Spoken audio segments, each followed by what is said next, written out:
There are many things in our lives. There are many people in our lives. We might worship some people. We might worship some things. How many things do you value in your own life? How do you treat those things? How do you treat those people in your life? Are people things? How far are we willing to defend it? How much value do we put in people? And how much are we willing to defend them? Perhaps we have to defend ourselves and other people against things. And with AI and technology emerging, this might become more relevant. Well, check out this real commercial that didn't happen so long ago. This night work's kind of rough, isn't it? That's right. But a camel's always a pleasure. Yes, folks, the pleasing mildness of a camel is just as enjoyable to a doctor as it is to you or me. In a nationwide survey, doctors in all branches of medicine were asked what were included. And according to this nationwide survey, more doctors smoke Camels than any other cigarette. Try Camels yourself, the cigarette so many doctors enjoy. What cigarette do you smoke, doctor? Tens of thousands of doctors in all branches of medicine, in all parts of the country, were asked that question. What cigarette do you smoke, doctor? The brand named most was Camel. Yes, surveys show more doctors smoke Camels than any other cigarette. Smoke Camels, the cigarette so many doctors enjoy. Well, the doctors approve of it, and all these different doctors approve of it, so clearly this is something that I should take as a thing to have in my life, to maybe depend on for my own health, for my own happiness. How far will I go with this thing? I mean, well, every doctor recommends it. Do we really know what's happening with these things and how they interact with our own life? Years now, talk show hosts, people on television, people in sitcoms have been hired by the government to throw you off the track, to distract you, to make you laugh and stuff like that, make you happy and docile so you don't know what's really going on. You know, and they get out there in the woods in a circle naked and they decide these things. You know what they're trying to do? Who? This thing is buzzing. Hold on. They're trying to turn us into, consumer drones of some sort. Hold on, I just got to get this. Yeah, listen, I'm in the middle of blowing the lid off some...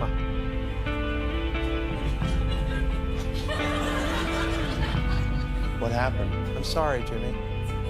I was temporarily interrupted by my iPhone 6 Plus. You don't need a formal conspiracy when interests converge. These people went to the same universities and fraternities. They're on the same boards of directors. They're in the same country clubs. They have like interests. They don't need to call a meeting. They know what's good for them, and they're getting it. And there used to be 7 oil companies. There are now 3. It will soon be 2. The things that matter in this country have been reduced in choice. There are 2 political parties. There are a handful of insurance companies. There are about 6 or 7 information things. But if you want a bagel, there are 23 flavors because you have the illusion. You have the illusion of choice. Right. You don't get the real important choice. There's no freedom of choice. But the abundance of things is the freedom that we have, isn't it? Well, you could be free and not have an abundance of things, could you? What does it mean to be truly free? Free of things, not just free to pursue things? You could have choices, but not important choices. When Jim makes the joke about how there's these elites that gather in the woods and they gather in a circle and they're doing all these rituals, we know that is true from Bohemian Grove. But I'm not trying to paint a picture of some mass conspiracy. I'm not saying all things are bad and that you should never consume. But what does he mean, Jim Carrey, when he's making the joke saying we're becoming consumer drones? What does that look like? If it were to take place in our world, could you envision how it would look?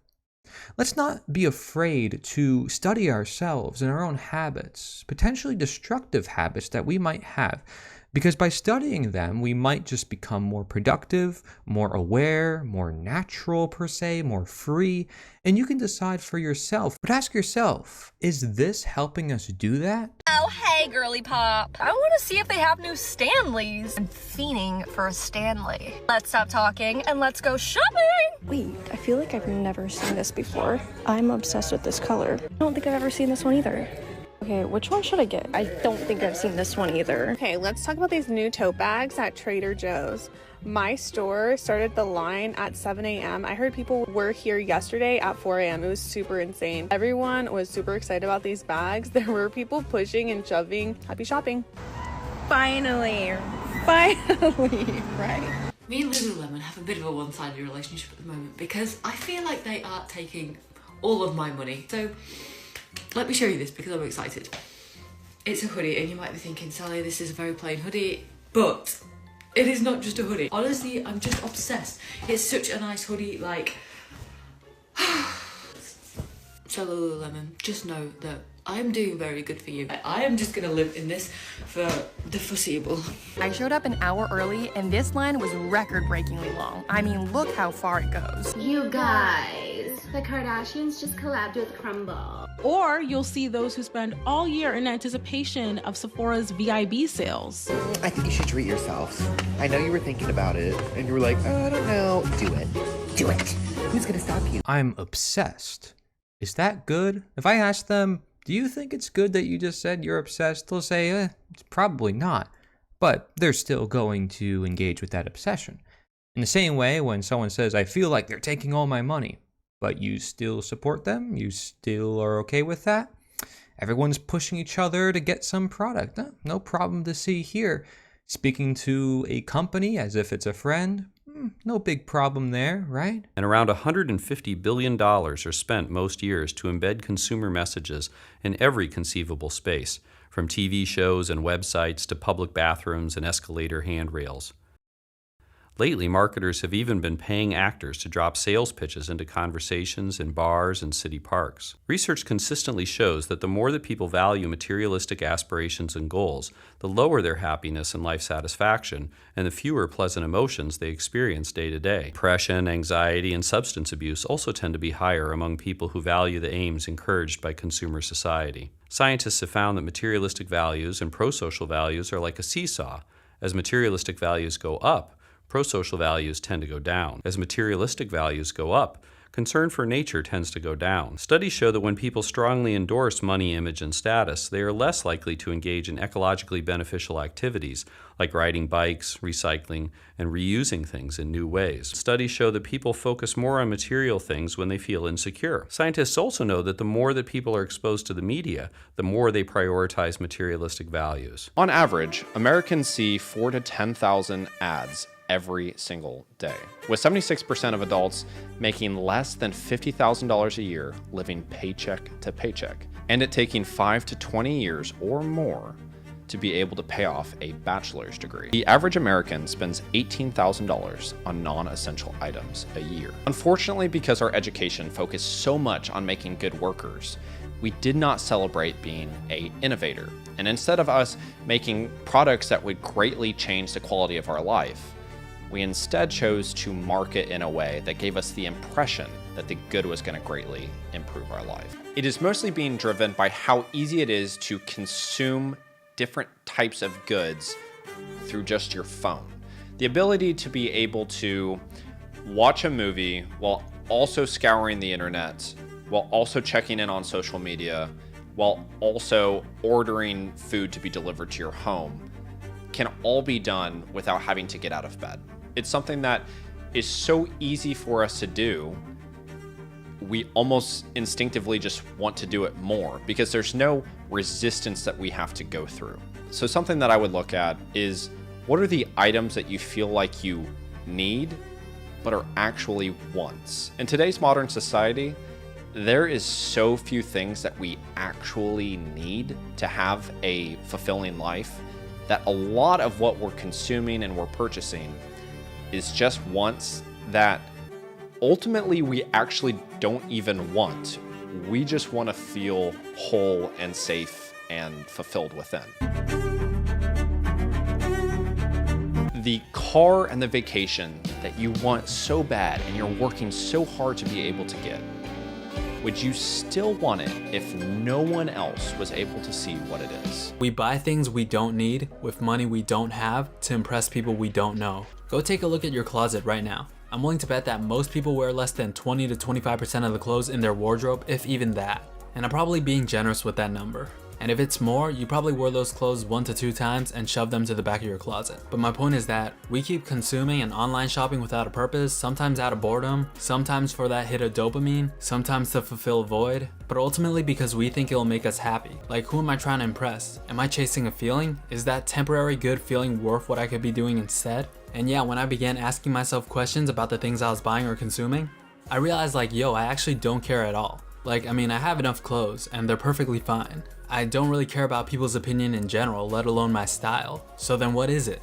Like, what do you have to keep improving your style and for what purpose? Is that feeling of rocking a clean outfit to every hangout really that important? And the answer is, it's not. And when you indulge in this consumerism mentality, you begin to fail to realize what's important and what isn't. The only things I use my phone for is either calling or texting, and I use the internet sometimes, and music. That's literally it. The phone came with like 20 apps that I never even opened or know what it is. And I literally never update it. Cause you know how Apple tries to slow down your phone and mess up your battery every update, forcing you to get the new iPhone, but it's like, it's the same shit with slightly better specs, like a different size or a better camera. I mean, at least for me, what do I care about a better camera? To take selfies all day for Instagram? There's a bunch of studies that link materialism to identity projection and emotion regulation, which is then linked to a lower well-being and depression, low self-esteem, etc. Identity projection is exactly what it sounds like. You're trying to project a certain image so that you can portray a desired identity. You have these quote-unquote celebrities and influencers in your face on your phones flashing designer brands, money, shoes, whatever the hell, and it slowly gets in your head. No matter how hard you think you're aware or resist, whatever stimuli you're faced with, it will seep into your thoughts and beliefs. And this places values on things that really should hold no value from an objective standpoint, especially as it pertains to being a human being and living a virtuous life. Sorry, it's not subjective, it's facts. You can never make the argument that little things such as designer brands are desired simply for the sake of it, and not because of the false perceptions, validations, etc. Designer brands are literally the perfect example of how much other people care about the perceptions of them. They're chasing a feeling, not money. And that consumerism mentality to materialism gives them a tangible false reality. So then you begin to think, oh, I need more money to get more of this, to get shinier, to get better, to get bigger. I need money. Like, I want to be in the billionaire club. If people ever realize that they don't need all the stuff that they're feeding you, everything falls apart for them. And when I say them, I'm referring to the elites. I mean the top 0.001%ers, the billionaires, the bankers, the decision makers. Basically the ones who hold all the keys. The Rockefellers, the Gates, Bezos, Rothschilds, Bilderbergs, etc. And it's kind of scary to think about how people in these positions of power literally control and influence everything. The people with the most money hold the most influence. And because over here in the West, all we care about is money and consumption, most of the large corporations and institutions are all sold to the competitors in foreign nations, and the consumerism culture gives these people more power, which gives them more influence. For example, the Washington Post is owned by Jeff Bezos, right? So the stories on there are going to be beneficial towards him and what he wants out there. And it's the same power dynamic with all the large corporations. And when we have a consumerism culture that feeds into that, it gives these people at the top all the keys. Look at the groups of people that profited the most from the epidemic. It's pretty obvious when you think about it. Most small businesses were absolutely destroyed, and it forced people to rely on these massive corporations even more. They own the world, and the consumerism culture feeds into that. It's this cyclical chain that just keeps going. The true cost of overconsumption is not salient on the minds of most consumers because we are products of a society that has told us it's okay to place our desires first, and then told us that our desires should be that of material acquisition. They want us to want things so bad that we don't care who we have to step on to get them. Clothing, cars, cell phones. The creation of these things on a large scale is always fueled by exploitation because you need access to lots of natural resources and labor, and both of these are very abundant, and powerful entities are able to come in and abuse this abundance with little regulation. Let us be thankful we have an occupation to fill. Work hard, increase production, prevent accidents, and be happy. Bernays said, "In almost every act of our daily lives, we are dominated by the relatively small number of persons who understand the mental process of the masses. It is they who control the public mind." Pretty soon it wasn't what the product did that mattered. It was the kind of person that it promised to make you. This is a man who smokes Marlboro cigarettes. What kind of a man is he? I'm a guy who likes to work on my car. Materialism was now deep inside our heads, exploiting our emotions and instincts, shaping our identities. Would you like to go shopping? We were all being trained to desire manufactured objects and reject a relationship with nature. Hey, what's for lunch? Something quick. Ever stop to wonder where that meat came from? Well, no. We're paying for all these trinkets with the well-being of both the people and the planet. And we're not gaining happiness from all this stuff. It's actually making us miserable. Got to make sure that the register totals match the cash and checks and the coupons, and then you got the order forms to fill out for the next day. You got to check the stock. I mean, there's a lot to do there. Materialism strips a person of their natural values and attempts to fill the resulting hole in our lives with the simple idea of consumption. Bored? Go shopping. Depressed? Go shopping. Feeling good? Celebrate by shopping. There was so much mayhem after she pepper sprayed even children inside the store trying to get to this Xbox 360 that they didn't know who did what, and she was able to get to the register. She was able to check out. We cannot let the terrorists achieve the objective of frightening our nation to the point where we don't conduct business, where people don't shop. And who can tell me where thunder and lightning come from? Yes, Bart? The leader, ma'am. Very good, Bart. And who invented Morse code? Oh, I should know this one. The leader? Ah, correct again. Primary purpose for learning is now seen as making money. There's no other reason to go to school, right? Commuting to the city for work just to afford the car payments, gas, and rent in the suburbs. Spraying our lawns with toxic chemicals, unable to avoid all the wasteful packaging in supermarkets. Making this shift can be difficult because the system depends on you not knowing your whole self and your true authority. The cult would have you believe that you are nothing but an object, stamped, cataloged, owned and controlled by their system. But human identity cannot be reduced to DNA, fingerprints, and birth dates. You're much more than that. And they know that once you discover this, they can no longer control you. Now, look, these are our symbols and logos of our modern gods, right? Michael Jordan, he's a god. He has a symbol, right? We got the Nike god. We got the Disney god. Versace, Versace, Versace, Versace, right? We got Bentley, Netflix. Man, Netflix is a big god, man. How many people binge watch Netflix? You know, I bet you won't binge watch your Bible, but you're gonna binge watch some Netflix. You know, Polo, Forever 21, BET. True religion, right? What an oxymoron. This is the true religion. Some jeans. Yeah, that is a true religion for a lot of us, man. Our clothes and how we look, our outward appearance. That is a true religion, right? So look, what's the difference between these modern day symbols and logos for our gods and these ancient, well, some of these are modern, but look at the ancient symbols of the ancient gods. Oh yeah, you know, we need, you know, affordable housing and we need higher paying jobs and, you know, help out the poor, blah, blah, blah, blah, blah. Well, here goes your help for the poor. You know, how about you stop spending $2.1 billion on Christmas trees? Take half of that money and help out the poor, right? How about we stop spending $7 billion on marijuana, right? $223 billion on alcohol. Maybe we can just take a percentage of this money, right? 10% of $223 billion is $23 billion, right? Maybe we can take 10% of what we spend on alcohol and we can use it to help out the homeless. The only true lasting American value that's left, buying things. Buying things. People spending money they don't have on things they don't need. Money they don't have on things they don't need. So they can max out their credit cards and spend the rest of their lives paying 18% interest on something that costs $12.50. The bigger the stores, the bigger the shopping malls, the more we find that people buy on impulse. They don't go in maybe with a few things that they want to get, but they come home with a whole lot more because they see literally so much stuff. And as a result, I think it's led to a real epidemic of debt, too, in the country. Have you ever been driving across the country, passing from state to state, and you notice all these towns sort of feel the same? You'll find the Walmarts, the Burger Kings, the strip malls filled with chain stores. Consumer culture has spread across the globe, and gradually it's stamping everywhere in its cookie-cutter mold. We're trained to desire mass-produced goods that, just a few years before, they didn't know they wanted. Something like the cell phone was once something that nobody thought they needed, but now everybody thinks they need. So as you can tell, this is a pretty big topic, and, you know, do it, who's gonna stop you? Well, the truth is, you're gonna stop yourself because you are the only one who's in control of your own decisions, of what to do with your own money.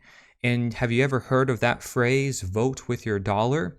People might say, well, what if we regulate this or regulate that? It's not the regulation that matters. It's you, the consumer, the one who actively gives these corporations, these governments, these systems power. If you are in a place of insecurity or you want to feel whole or safe within, you're going to latch onto anything that comes your way, especially if it's promising you to have all sorts of amazing things that you don't know how to achieve, and this is some instant and amazing fix. The idea of regulation or this as a solution to that within itself can be a form of consumerism where we are dependent on that as the solution, and we may ignore still some of our internal problems saying this will fix it. The media influences this a lot, and this is why they also use a lot of feeling to captivate people's emotions. And as you know with marketing, feeling is all what it's about. It's not so much about the money, it's about the feeling that people are chasing. You have material values and consumerism on one end, and then the pro-social and naturalistic values on the other end. And we know that there have been families throughout many of the generations that have influenced all the different fields, not just consumer culture, but schooling and medicine. Many things are required for these fields, and these fields, these institutions of their own, school or medicine, may not even be required either. Are we to think that everything around us and everything our life is to be depends on or comes from corporations and all these companies? I thought that's what God was for. But when we're talking about consumerism, what could be more evident than actual consumption? New research finds childhood obesity rates are getting worse. The study in JAMA Pediatrics found 17% of U.S. children were obese in 2012. Researchers say what's particularly troubling is the jump in children who are extremely obese. That's having a body mass index at least 120% higher than normal. The findings contradict a recent report that showed a decline in childhood obesity rates. Researchers say that study only focused on the last decade and didn't give an accurate look at the big picture. A new study suggests gastric banding surgery can help overweight patients control their diabetes. Americans are getting heavier. According to the World Health Organization, global obesity rates have doubled since 1980. The WHO says 1.4 billion people were overweight across the globe in 2008. One Amherst resident blames the high cost of eating healthy for obesity still being on the rise. Like all the chips were on sale and candy's on sale, but like none of the other healthy things that are in like the refrigerators are on sale. Like everything's very expensive. So it's a big problem, I feel like. The Frontiers in Psychology group says sugar and salt are actually addictive, feeding the growing obesity epidemic. The World Health Organization says the number of obese children and teens is now 10 times higher than it was 40 years ago due to poor nutrition and lack of exercise. The problem is more than just physical. Social, psychological problems for the children themselves, more stigmatism, more bullying. An online study in the journal Lancet found that obese children tend to be overweight as adults. It's also more likely to lead to earlier onset of conditions like heart disease, cancer, and diabetes. Experts analyze data from 2,400 different studies that track the height and weight of 32 million children 5 to 19 years old. The research shows an estimated 74 million boys and 50 million girls are obese worldwide. In today's Health Smart, the CDC has released statistics that show people in more states are larger than ever. Here's how obesity rates looked in 2012.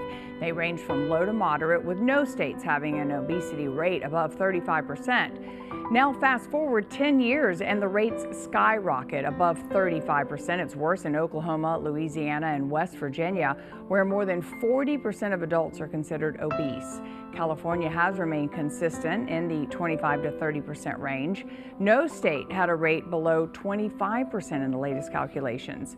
Obesity is linked to a variety of health issues, including heart disease, diabetes, high blood pressure, and also kidney disease. And so being obese may cause all sorts of social stigma and mental problems of its own, but maybe also that is what causes it and continues the cycle. When we're talking about nature versus material or social versus material, We are also talking about people being active and there being healthy or real food as opposed to processed food in artificial environments and isolated, unnatural environments. And when we think about something like surgery helping to control diabetes, this might not be a thing we need, and this might not be a thing we call natural either. But we say it's necessary, and we say it's necessary to eat unhealthy, and we say it's necessary to feed these corporations and to use money and to support these elites. But why? Why is this happening? Why do people continue these trends? You're not a person, you're a consumer. You're not a thinker, you're a disciple. At least that's what a lot of today's biggest brands want you to believe. The brand is the cult leader that we pay our tithes to. All cults start with a charismatic leader, or in this case, a hyper-curated brand, one who offers you a better life, a sense of belonging,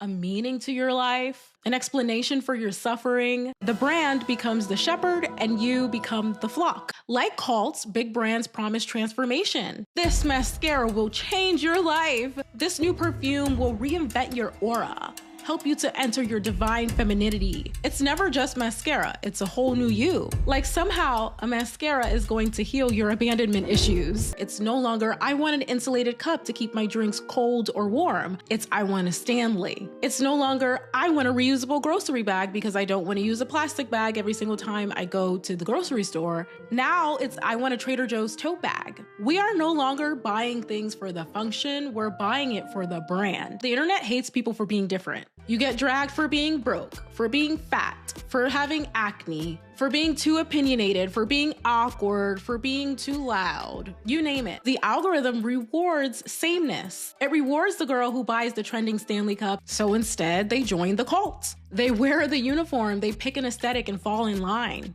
It's easier to be accepted if you look and sound and act like everyone else rather than be the odd man out. And just like a traditional cult leaders don't approach prospective members with a big sign on their forehead saying, "We're a cult, join us now." The cultish brands also don't advertise themselves like, "Hey, we're a cult. This is for all the girls and boys and people that are feeling alienated and have a low self-esteem." It's not how it goes. It's a lot more subtle and a lot more insidious. Instead, the cults today come dressed up as self-care and empowerment. And capitalism has commodified the most basic human desires to be seen and to feel secure. And brands weaponize that vulnerability. It strips people of collective power and sells it back to them as a personal choice. You're not exploited, you're empowered. And don't worry about unionizing or a labor strike or boycotting. No. Just pick your aesthetic and shut up. The self becomes a project, a curated feed, a stylized home that's totally beige, a consumer identity. The more you buy, the more you become. And to criticize the brand is to criticize the self. Like cult leaders, brands rely on evangelists. It's an influencer in the case of brands. They're rewarded for their obedience and punished for their dissent. Speak out against things that are not brand safe. Well, good luck getting a brand deal. As long as the influencer is on brand, critical thinking is irrelevant. They could promote child labor with a discount code. They can and they have, and they still get clout. The consumerist engine functions best when people are too exhausted, too isolated, and too insecure to fight back. Instead of organizing for systemic change, you organize your pantry with labeled bins from the home edit. And in this moment, the desire for identity is so lucrative. If you don't know who you are, the market will sell you something to pretend that you do. We scroll and scroll and scroll instead of gathering. We shop and shop and shop instead of connecting. We don't gather around fires anymore. We gather around brands. There's no we, there's only I. The only time it is we is like, what are we wearing this fall, guys? What's in? This is what the hot girls are all wearing. If you felt emotionally whole, you wouldn't need a $600 Dyson Airwrap just because an influencer told you to and it looks pretty on camera. Because let's be honest, that's the only reason why someone is spending $600 on a hair device. It's no longer enough to just buy things. You have to believe in them. You have to worship them. Like the Hermes Birkin bag that we talked about last week, these brands have become religions. Certain cult brands feel, quote, almost like a friend. He said, quote, when a community of devoted consumers form around a brand, becoming a part of this community adds an extra layer of connection and loyalty. This isn't a coincidence that at the same time we're seeing an influx of Gen Z and millennials take to social media to talk about how they are lonely and have no friends, where we're in the midst of a so-called loneliness epidemic. That brands are becoming people's friends. Friendships, community, and leisure have all been devoured by hustle culture, gig work, and this endless grind of having to be productive. People don't have time to hang out anymore. They have time to work and work some more and work some more. They're too busy surviving. They're too tired and too worn out. And you know what happens then? When you come home from work, the Stanley Cup becomes your emotional support water bottle or tumbler cup, whatever it is. This cookie is a little treat that will make up for the fact that you cried 3 times in the parking lot today because your job is so toxic. Trader Joe's is your friend that you wait in line for hours to see so they can give you the gift of a tote bag. ChatGPT is your therapist. You're not choosing, you're being chosen. Call yourself a clean girl or that girl or a vanilla girl. The influencers, they take you along with them. They tell you, come with me to get some Botox, come with me to Erewhon, come with me to get filler, come with me to Sephora. They're taking you along with them. You're their friend. And suddenly you're in it. You're following their routines. You're following their aesthetics. You're following their rituals. They've gotten you. But these friendships are transactional. Sephora will ghost you the minute that you can't afford their hauls. A cult operates by providing salvation. You'll be healthier. You'll be prettier. If only you buy this. We live in imaginary virtual worlds created by corporations that profit from our deception. You go to Erewhon, sure, for groceries, but most importantly, to manifest a morally superior life through organic frozen gnocchi and a eucalyptus adaptogen infused chakra balancing hand soap. Social media gave cult brands tools that actual cult leaders could only dream of. 24/7 surveillance, direct access to followers, and constantly serving you up content that is super aesthetic and aspirational and dopamine inducing. Like, at least cult leaders had to wait for people to show up, or they had to knock on people's doors, or they had to do a lot more work if they wanted to physically approach someone. But now the cult comes to you on this little device called a smartphone. And another feature of cults is that the leader is seen as infallible. The leader can act with impunity and never be held accountable. And a lot of these brands that have these cult followings behave in the same way. They're never wrong. They're just misunderstood. They never exploit. They just innovate. And any critique of them is met in one of 2 ways, with denial or defense. Speak out against Amazon or Shein, Temu, whoever, and you'll be met with, you're just a hater who doesn't want people to enjoy things. But maybe the person calling this out isn't a hater. Maybe you're just a sycophant. They're also celebrities. They're also politicians. Same thing for influencers. We've talked about that before. They have these massive fan bases where if you offer so much of a mild critique, oh, you'll be read the riot act. You'll be called everything and anything but a child of God. People will go harder to defend their favorite girl boss pop star than a worker who's being exploited. And you're not voting for policy anymore. You're voting for vibes, for an aesthetic. Thousands upon thousands of dollars on concert tickets. Who casually joke about, I'm about to go into debt for this concert for this person that I've already seen 3 times this year, but I need to follow them to every city. Never mind them coming to me. I need to go to them. Folks who go crazy off of every vinyl release, who buy 16 different versions of the same album because there's like one song on there that's different. Like, really? Or a different cover. Different cults, same ritual. We can always have money for that, but the minute someone wants you to donate to someone's mutual aid, nah, I don't got money for that. When it comes to helping someone who's unhoused, suddenly it's not my responsibility. The idea that we're free because we could choose between Dove and Vaseline, which are owned by Unilever, both are owned by the same corporation. The idea that that makes us free, very erroneous. We, in reality, are cogs in a system that uses brand worship to sedate us, to pacify us, to distract us. Did you know that 10 companies own the vast majority of food brands? Nestle, Pepsi, General Mills, Coca-Cola. Those are just a few of them. Yeah, so whether you're buying Cheerios or Dasani water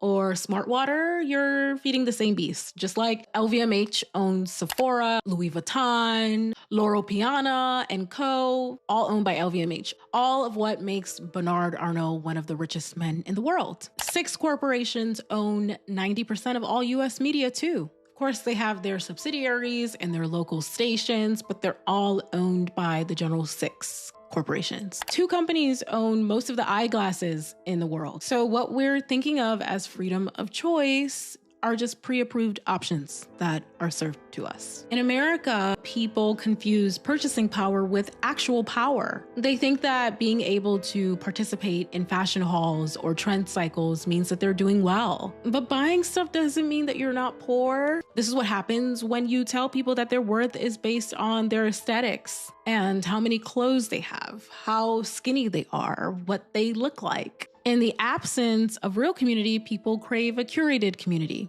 Not only are they looking for a community, they're looking for order, safety, and connection and control, because there's so much that we don't have control over. There's so much connections that we can't make. We're too busy working, and our friends are too busy working, our family is too busy working. We don't feel safe because we can lose our jobs at any given moment. Big brands only love you so long as you can buy. They do not care about you. They don't care about your mental health. They don't care about how lonely you are. They only care to the extent that they can weaponize it and exploit it. They are ultimately machines to extract money from your loneliness. And so when people are disempowered, they attach themselves to symbols. And they trade their political agency for parasocial attachment. Your tastes are no longer your own, and your values are not your own either. A lot of these brands get people young, just like the military, right? They recruit you when you're like 18. There's no question as to why it's usually Gen Z who's leading the charge in these trends and these aesthetics and these brands that people worship, because they're young and they're impressionable, and these brands love a young, impressionable customer. They get them when they're young and they initiate them into the cult. And these influencers love it too. The trash was rotting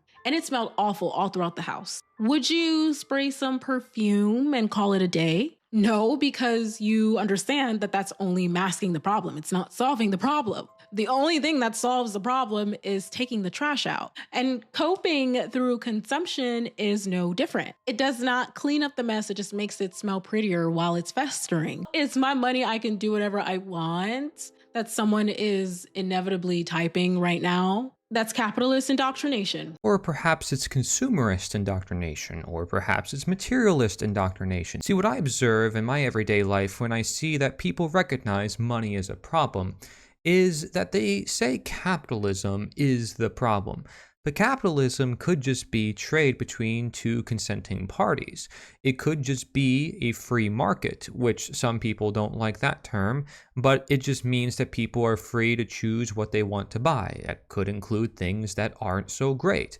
But consumerism and materialism and commercialization and urbanism can make it more specific as to what is actually happening with capitalism. And I think people ought to do this so there isn't confusion that someone is some communist or socialist or wants a certain world to be a certain way because of the mere idea of money, which the idea of money can be currency, it could be wealth, and it can literally grow on trees. It can come from gold and silver.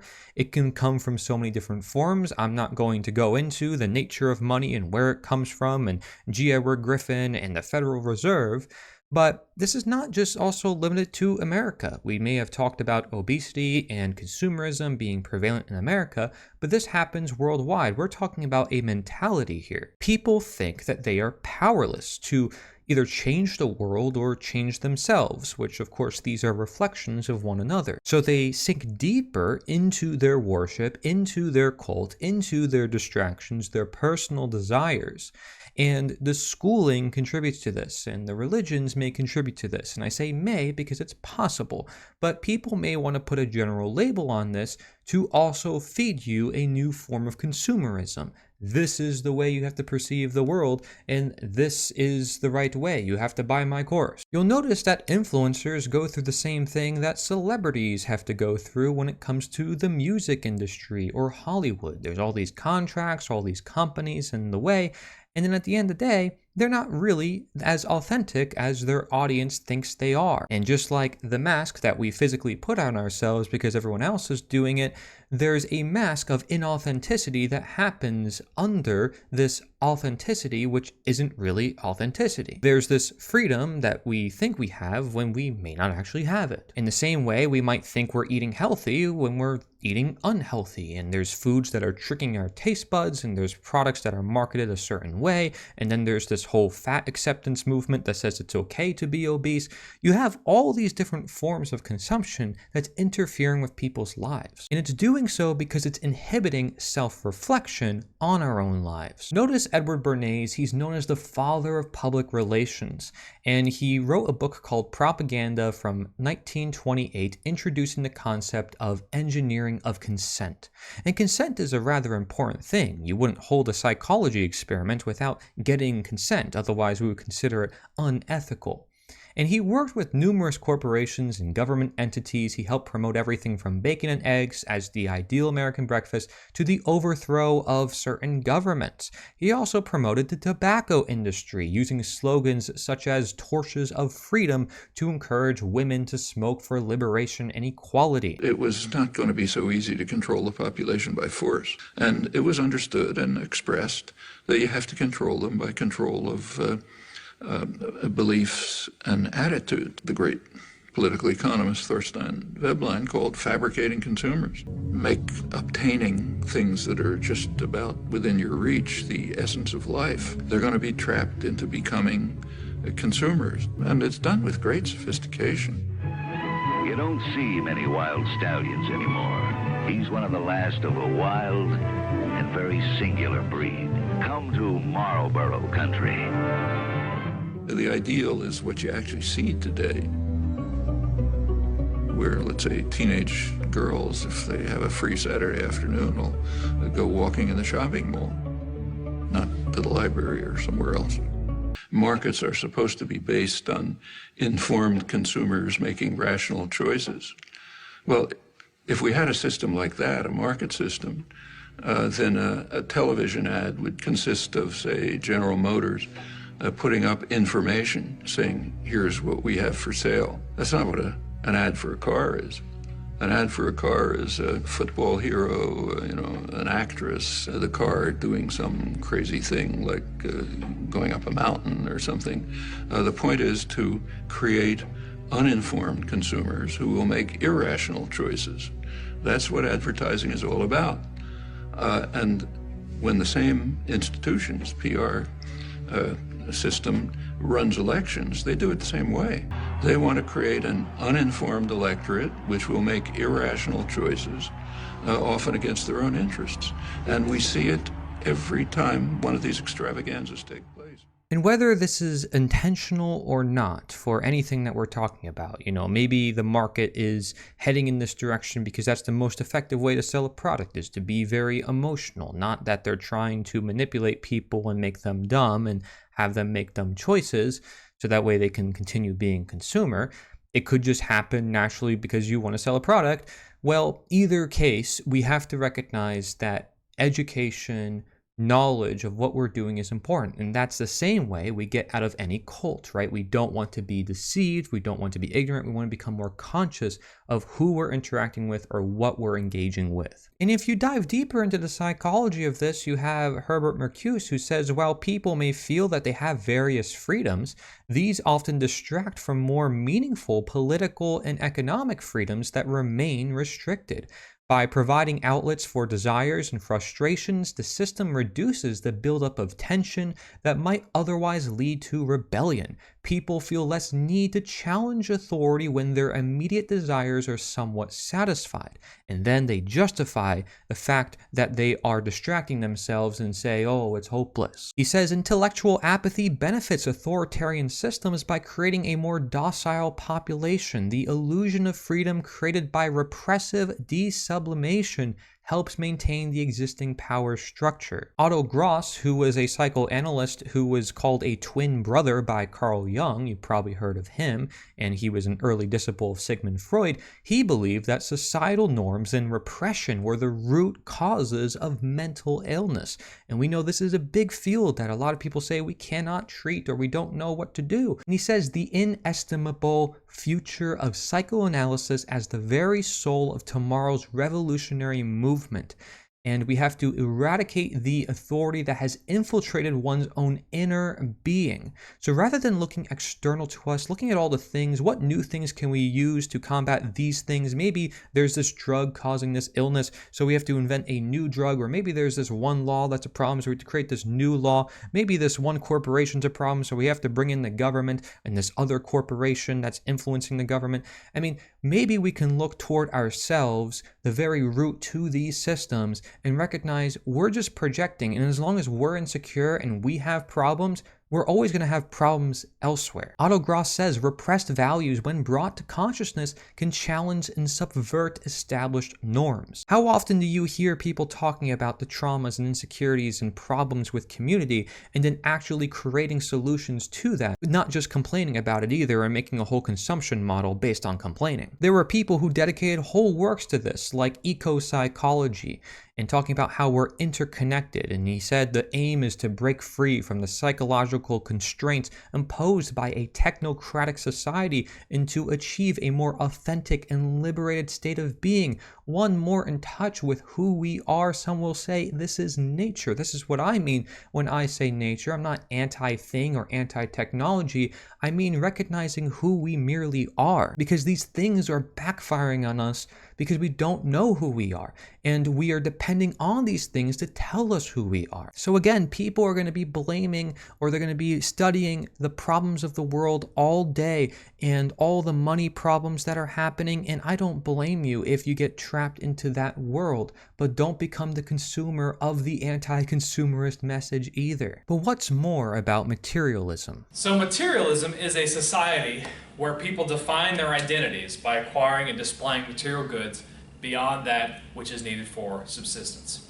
So what you have is basically an indication of what you are. You look at primitive tribes where chieftains would have like maybe a special headdress or maybe a special weapon or some sort of an object signifying their power.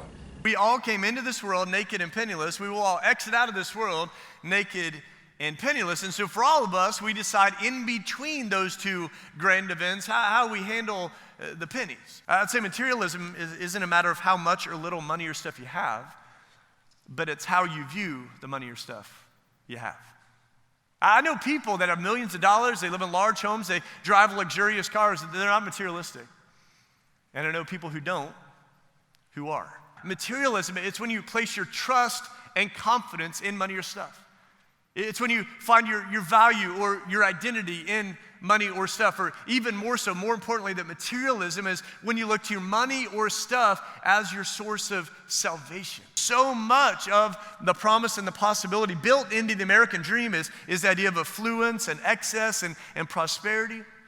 And though there's nothing wrong at all with living at a high socioeconomic level, and by the way, we all do comparatively to almost everyone else living in the rest of the world. It's not just some of the people in the room, it's all of the people in the room, no matter your circumstances. Nothing wrong with living at a high socioeconomic level, but it does seem to heighten the possibility of becoming blind to our dependence upon God and shifting our allegiance and our worship to something or someone other than God. Money does make promises. It's the reason we want more of it. It makes promises that we want to be true about our life. So money promises lasting satisfaction. Money promises lasting security. Money promises lasting happiness, but it can't offer any of those things. Now we think it can, which is why we want more of it. We're like, yeah, especially the happiness part. That's true. If I just had more money than I already have right now, my face would hurt from smiling. But we keep finding out that's actually not true. Listen to some of these quotes I documented this week from some of the people, the wealthiest that have ever lived in our country. W.H. Vanderbilt said, "The care of $200 million is enough to kill anyone. There is no pleasure in it." J.J. Astor said, "I'm the most miserable man on earth." John D. Rockefeller said, "I've made millions, but they've brought me no happiness." Andrew Carnegie said, "Millionaires seldom smile. Henry Ford, late in his successful career, said, "I was happier when doing a mechanic's job." And I don't think any of us would say, you know what, I want money to be the master of my life, okay? That's what I want. That's the life I want to live. I want money to call all the shots. That's the way my life's going to play out. None of us would say that. None of us would sign up for that, but so often we allow that to be the case. For some of us, that's happening right now. Maybe it's been happening a long time, maybe your entire life. Money makes a horrible master, but it's a very common master. I'm just a little bit worried about how the kid's going to go to college. I'm just a little bit worried about the house payment. I'm just a little bit worried about the trend in the stock market. I'm just a little bit worried about maybe the instability of my job. I'm not stressed at finance at all. I've never stressed about something like that. I'm just kind of a little bit worried, just this much worried. That's all that's going on in my life. And listen, if you have to try to rationalize away why you're not stressed about finance, yeah, you're stressed about finance. You can experience more or just as much or more stress when there's an excess of resources than when there's minimal or a deficit of resources. I found that to be true in my life. Think about this. How much do people just follow someone just because of a certain outfit or a certain title? A certain material? How might being surrounded by material shape your perception around materialism? He said that, unfortunately, there tends to be a trend in that direction where people with a lot of things tend to be more materialistic. So there seems to be this need for a value outside of money, that is, valuing something other than money, something that is much more grand, more fulfilling, especially since money can make us actually unhappy as opposed to what people think. And in the same way, when we're focused on a collapse of the whole system monetarily, which has happened many times in history, we could have that mindset, or we can shift it to one of building that gets us out of this doomsday mindset. So we can get trapped in these mindsets of more money, less money, I don't need to worry about it at all, and oh my gosh, there's going to be a collapse, or, maybe I should become a consumer and distract myself. But we could also be a producer, and how much so do we want to be a producer? This all calls for being more conscious of what we're doing, because we could also produce too much and give away too much to other people that we're not giving enough to ourselves. So let's say we put our value in God, like actually he is arguing. That when you decide to follow Jesus, you called on him to be the Lord of your life. That is to be the master of your life. Meaning there's not any area of your life you need to hide from him. There's not any area of your life that you need to try to keep him out of. No, he wants to be the Lord, the master of all of your life. That is not a threat. That is the opportunity of a lifetime. And for those of you, there are many that you've been following Jesus for a long time, and perhaps you've been working real hard over the years to try to keep God at arm's length from your money, from your stuff, your possession. I only have one loving question for you, and it's just why? Why? Again, I know it's uncomfortable. We need to deal with this. It's just this question, why? Like, do you not yet trust his ability to provide for you? Because he's an incredible provider. He owns the cattle on 1,000 hills. He hung every single star in the sky, and he knows them by name. He can more than meet and more than desires to meet your every need. He's the one who, by the way, just provided your last breath. Generously giving money to God keeps money from becoming your God. So as you can see, this can get quite tricky, because is the church of God? And could the church's God be money? We've seen the mega churches and the prosperity gospel, the idea of if you give us money, you will get money in return. It could be a sort of double-edged sword, because faith can actually heal people and help people in various ways. And to some sense, people might feel like they are getting money from such practices, and it keeps them motivated to make more money. But these arguments that are used, saying this money is this bad thing, consumerism, materialism is a bad thing, but you should put your money into God, can be one cult trying to convince you of another cult so they can invite you into their cult. Another thing worth noting is that he shares his own story, and then he shares his gratitude for people giving money, which, by the way, was $10 million. And although it could be authentic, again, it could also be for deceptive means. But saying things like, this is not a threat, it's an opportunity, why would you have to disclaim that it's not a threat? Why go so head over heels to have to convince people to have them give you money, and going around and constantly using all sorts of advertisements? And is this really helping the world at large? Is this really helping to spread God's word? Is this what God really would have wanted? There's many Christians who would disagree with the mega churches and the prosperity gospel. It's important to recognize the language of fanaticism that can be employed here and how people perceive these things differently. So that way, if you do come from these positions, you know how you can better negotiate and deal with these types of people. After all, you probably want to save them if you are a Christian. But I certainly hope that you're not just learning this so you can further manipulate them and get them to be on your side. Because every good thing that I say could be turned around and used for a greater agenda, unfortunately. It's worth noting that religion can show immateriality, or the importance of getting out of the material and more into what they would call perhaps the spiritual, or the more empathetic, the more conscious, the more sensitive. In the same way, holidays or holy days don't have to become all about material things. They could be celebrated with truth, not with lies, and it doesn't need to be predatory. When it comes to consumerism, we might think about abundance as a bad thing. But is abundance of having food all around us a bad thing? Think about the idea of permaculture. That means growing food instead of, well, nothing, or being dependent on the grocery store. Why can't everybody be a producer in this way for something so fundamental? You might think of it like abundance done right. It's the lack of knowledge, not things, that we perhaps need to look at the most. So let's look at more examples of consumerism in practice, and here's an individual who comes from a position of faith. And let us remind ourselves that Carl Jung said that if you aren't really religiously following something, then what are you worshiping? What are you following? Prior to the mid-20th century, the kind of music everyone was familiar with would have a range of themes that would describe all the various aspects of life worth paying attention to. They'd be about God, or work, or community, or adventure, and sometimes about romantic love. Today, virtually every song is about romantic love or sex. I just quickly searched through the Billboard Top 10, and 9 of the songs were explicitly about romantic relationships, with the outlier only being slightly ambiguous in that respect. And every movie, every story we tell has a romantic subplot. If it doesn't matter if it's like sci-fi, romance, drama, or an action movie, the thing often driving the story is sexual ambition or frustration. Dating websites earned around $5 billion this year in the United States alone. The porn industry raked in somewhere between $10 and $90 billion in the United States. Around 25% of all search inquiries on the internet are for pornography. That's 1 in 4 searches are for pornography. And 90% of boys are exposed to pornography before the age of 18, with the average age of exposure somewhere around 12. Every ad, every storefront, every song blaring through the grocery store speakers or the waiting room speakers is about romantic love or sex. But every time she found a dress, it had some compromise to it. It was either short in length, low cut, sleeveless, or compromised in some other way. Because of course, women's clothing are designed to sacramentalize our obsession with sex, promoting it in every aspect of our daily lives. Someone singled me out in front of one of my professors in a social setting because they had heard that I was a Christian and intent on reserving sex for marriage.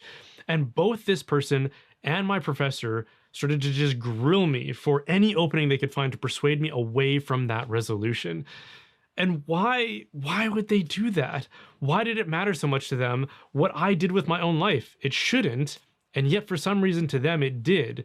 I think that's because my life was a manifestation of dishonor to the thing that they worship the most. It went from tolerating same-sex marriage because it didn't affect you to, if you don't bake this cake for my same-sex wedding, then we'll sue you. If you don't call me by my pronouns, I'm going to have you fired. And then to keep it fair, I wouldn't have to call this individual a Christian, but out of respect and politeness, I might just do it anyways. But it's still my individual choice, and then they could perceive it as they wish. Nobody's being harmed, nobody's being coerced, there's no psychological manipulation, so it's not really a cult. So he is a Christian, but is he wrong?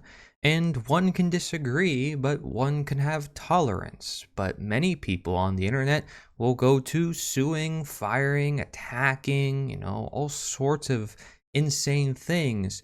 And then that becomes its own consumer culture of an approach.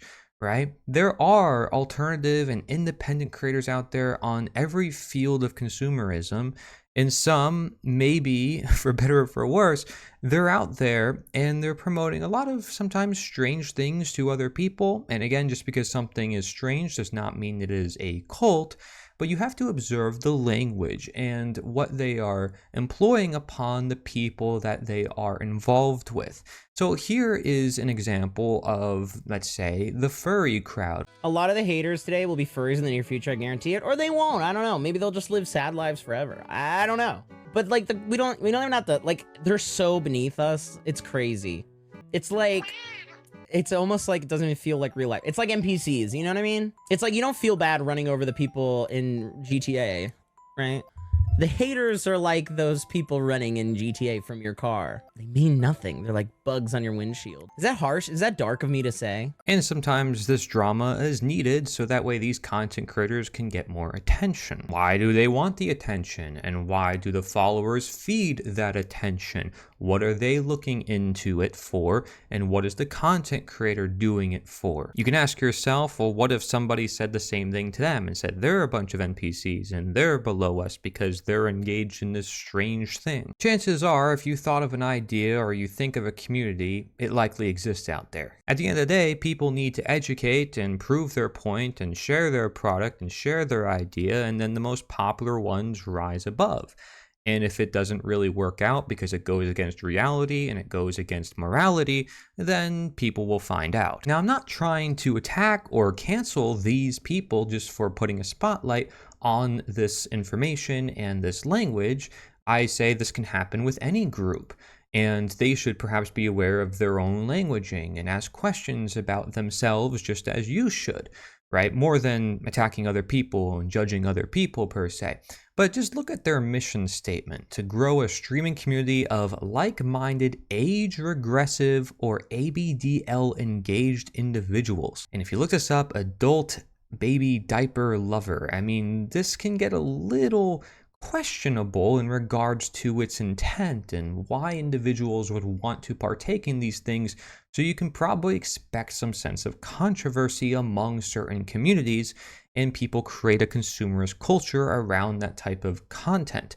And there might be a lot of anti-content out there. There might be a lot of pro-content out there, and both create a further polarization that lead more division. And then people start calling for love and acceptance when it might not be something that should actually exist because it actually is perverse and causing coercion. It could be a form of love bombing. It could be a form of coping and just trying to get more members. You know, there's going to be these types of debates, and that is a beautiful thing, part of the internet. So consumerism, in the sense of the freedom it provides, can be a good thing. But what if we don't need to engage in that conversation at all? What if this debate is just a one whole massive distraction? And what about the people who, like, I don't really care about this, I'm going to continue living my own life and doing my own thing and showing by example? That could be beneficial in one sense because they are not perhaps feeding the fire, but they could also be feeding the fire in a sense of the people who are being exposed and vulnerable are not perhaps aware themselves. So how are they going to become aware, right?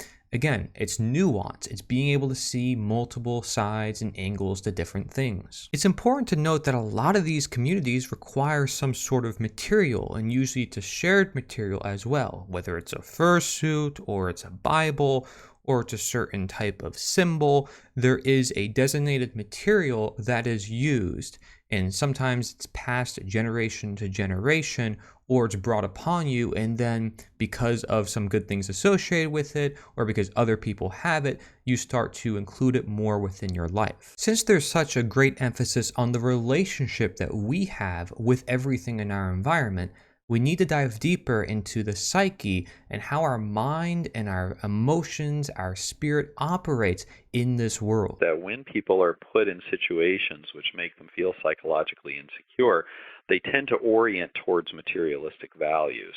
So, for example, when research studies show that when kids are raised by parents who are more cold and controlling and non-nurturant, they tend to be more materialistic.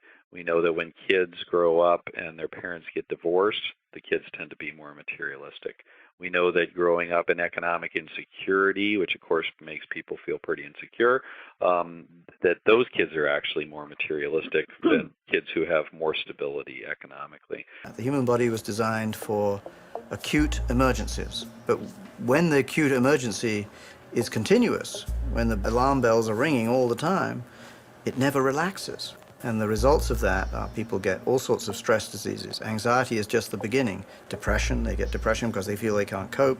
They get other somatic diseases like hypertension, cardiovascular disease. So one of the most obvious results of this fast-paced world is that we tend to reduce the time we spend in social interaction around very important functions, such as eating, for example. And we spend much less time now eating around a table than we do driving around in a car together. The more that my subjects were reporting that they thought it was very important to make a lot of money and have a lot of possessions, actually the less happy they were. They were reporting more depression, more anxiety, less feelings of vitality and aliveness. We have more money than ever.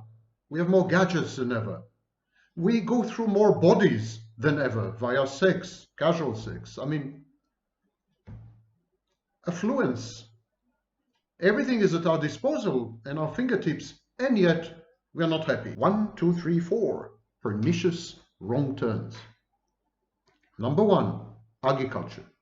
Number 2, urbanization. Number 3, growth orientation. Number 4, the adversarial organizational principle. A civilization that sacrifices human beings in order to further production of material goods is a death cult. When we value inanimate objects over people, it's a death cult, and we are all members of this death cult. And we celebrate, we worship in this cult. We have shrines called shopping malls. We have prayer books and catechisms known as advertising and marketing. It all started with agriculture. Agriculture also led to the emergence of institutions such as the patriarchy, men dominating and enslaving women, slavery, and agriculture gave rise to cities. Cities are not natural. They are not normal. Cities are pathological, sick amalgamations. Cities, slavery, patriarchy go together, and they are unnatural arrangements with grave social and psychological outcomes. We're unhappy because we live in cities. We're unhappy because there's war between the genders. And we are unhappy because many of us, majority actually, are still literally and figuratively enslaved. And we have fundamentalists of Western value, in academia mainly, but not only there. We need to stop this. It's taking us to a bad place. Ask any woman who can't find a partner. Ask any man who can't establish a family. Ask any person who doesn't have friends. Shockingly, a huge percentage of the population don't have a single good friend, studies show. We need to supplant it. We need to replace it with something a bit more holistic, a bit more human, a bit more down to size and down to earth, literally earth. Nature will fight us. We had become a threat, not only to ourselves, but to the universe at large. We will not be allowed to continue. We will not be allowed to subsist and persist. Well, isn't that quite a warning message from a psychologist who often focuses on the topic of narcissism? When we're talking about the concept of nature or God or truth, we're looking at something very grand, very universal, eternal, that applies to everybody. It implies some sense of birth, some sense of origin, some sense of blueprint within our human body, within the world, that we need to learn from, that we need to continuously learn from to better our lives and better our whole world. And as you can see, it goes by different names, but the same application can be used, which is to say that consumerism or material, man-made things exist after nature. It exists as a result of our actions, but they were not there before us. So when we have something like slavery, which people put up with for thousands of years and people were perfectly okay with, of course I go into this in my work, Slavery Gone for Good, but slavery can be ended despite the fact so many people think it can't, because it's a man-made condition and one in which there's coercion, one in which there is a better reality and we can build the total opposite. We just have to gather our strength and our knowledge in order to do so. You have the origins in a place like ancient Mesopotamia, which is also known as the origins of a lot of modern agriculture, and the origins of laws, and the origins of writing, and all sorts of things. Does that make the previous generations less advanced? Do we really know our ancient history? Not necessarily, but we can start to see some of the consumer mentality starting then. And if we see such great value in this, and we are trained through the generations to perceive that value, and we attach our material and our man-made things to our very identity, to our very living, we could, in a sense, dehumanize ourselves and dehumanize other people by saying that they have to also follow very strict ideologies and identities and materials and symbols and whatever. You take a look at something like video games and it can devour an entire person's life. Like I played World of Warcraft growing up, and you can spend your entire life in that game basically. It's a great game in my opinion. It's nostalgic, it's forever within my childhood, but who knows what symbols, what ideas I was exposed to, and there are many different companies and groups that lobby video game industries and a lot of tight grips on control. People aren't liking some of these big companies. They want more independent companies because they see the same thing happening with the music industry. The games aren't necessarily that great, and then these independent companies then become the big ones. But the cult members of certain companies are not going to give it up. People in a way are desperate for solutions. They're desperate for community, and so they're attaching to all these different material things. But people are starting to see it, and so things are starting to change because there are signs coming from our reality. I do not want to upgrade my phone. I also do not want to trade in my car. I know we like to thrift and we like vintage items, but I didn't realize we were starting to buy vintage cars. I'm here to say, no, I'm content. I will not be giving into consumerism today, but I still do want a new pair of boots for the season, so you got me there. Resorting to minimalism because they have to. There's not a surplus of money left over, even if you make $30, $40 an hour. I like vintage automobiles. I own one. But you think I want to be driving a 2007 car? Which that's my daily driver? I really don't. I wouldn't mind having a 2020 car or a 2017 because that's like the sweet spot in my opinion. I really wouldn't. But I don't want car payments. I'm almost forced. We're forced into this. You get what I'm saying? And this is an iPhone 14 Pro. It's already having problems. Okay? And I'm going to try and milk it as long as I can before I buy another one. I'm usually like every 3 years I buy a new phone. Here's a picture of all my fucking phones. Right here. Over the years. And that's not even all of them. Not even ones I threw in the ocean or threw in a lake or something. I kept them all. Out of spite. Go to stores in Europe and they don't have Walmart. They don't have Target. Like you want a nail clipper. Here's one nail clipper. Just one. Not 55 different options. And then you go to the grocery stores and they don't have an entire aisle of chips the length of the store. They have like 4 different kinds of chips. It's like regular and paprika, which are very good, by the way. Obviously, being in Europe for 3 weeks, I wasn't buying stuff every day, and I was just fine. And then I get home and I see Amazon every 2 seconds, and I'm like, what are we buying? And I've always known, like, overconsumption's a thing here. You don't really think it's you. It's like, no, I don't buy stuff I don't need. Yeah, I do. And so ever since we've been back, we've kind of been really cautious about what we're buying. I think it finally took this last trip not seeing Amazon all over the cute little roads between all the pretty old buildings to realize that needs to stop. We don't need all this crap. I know that all this stuff behind me is just shit. It's just stuff. Like if I have to, gone. This is what happens to most of our shit when you die. So here I am at another estate sale. Again, steeped in sadness. They're selling everything in this house at 75% off. God knows what the house costs, but again, the next generation could not handle it or did not want it. And a small caveat, there must be 950 pairs of almost brand new shoes in this house. Everyone is broke because of piss poor decisions. Live like you're poor, even when rich. I'm in England. Big key thing here. I dated an American once, and she couldn't seem to fathom why I go to reduced food aisles. Okay, I don't mean shit food. I cooked that food up. Her entire life has been on consumerism. Soon as she got paid, she drops it on sushi, doesn't cook. Sushi, doesn't cook. Sushi, doesn't cook. New shoes, clothes, etc.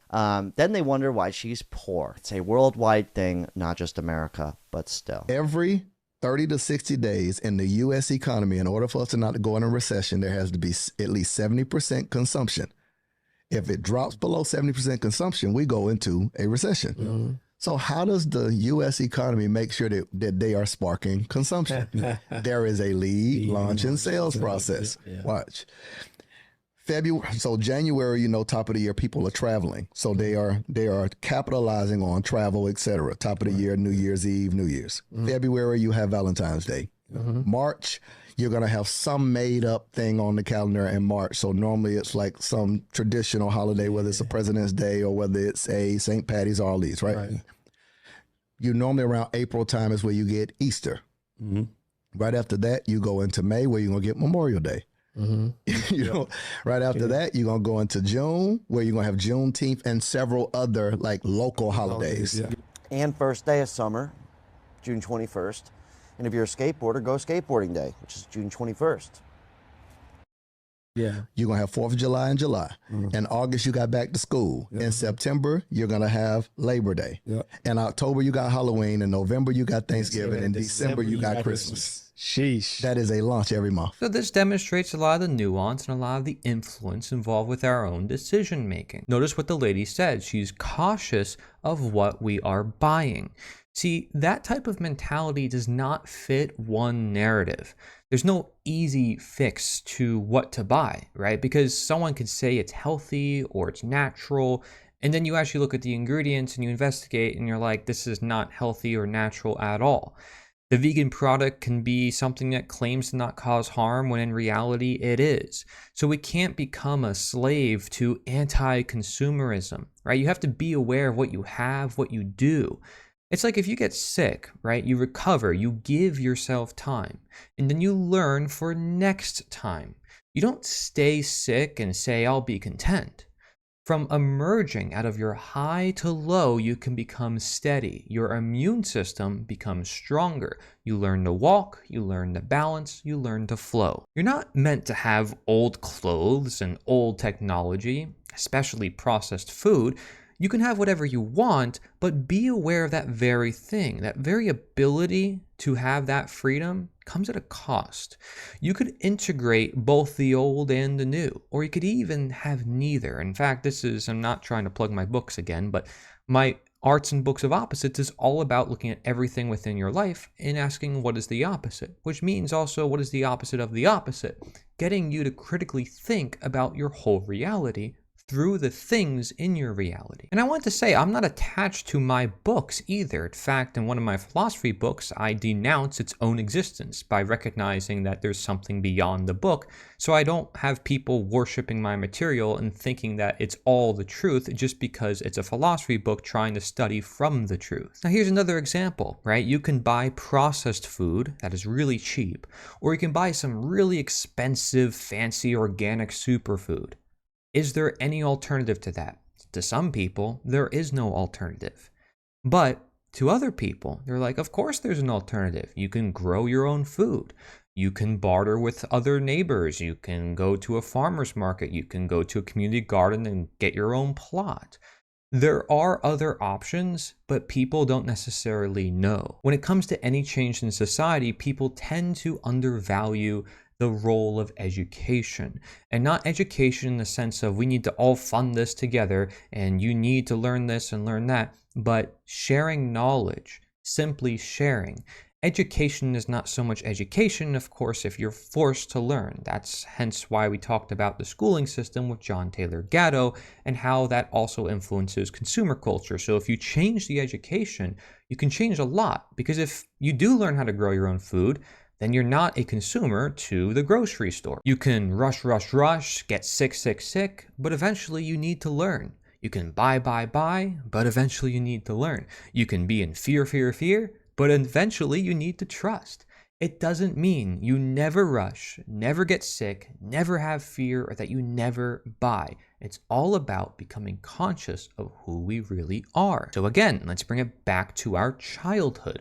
What is one thing that parents do for their children that almost immediately indoctrinates them into a consumerist cult mentality?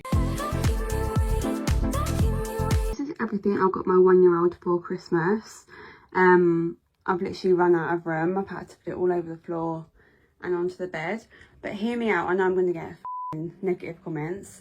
But the bits I bought from Aldi at the back, I thought I'd still show you, but I'm not going to give these to her till her birthday. That sense of desensitization that's going to happen when we just keep getting more and more of the stuff that we want, when we don't leave any space for wanting something and not getting it, for disappointment, for waiting, for earning, etc., then we are kind of frying our brains. We're kind of frying those neuronal pathways and causing an addiction of sorts, right? An addiction to more.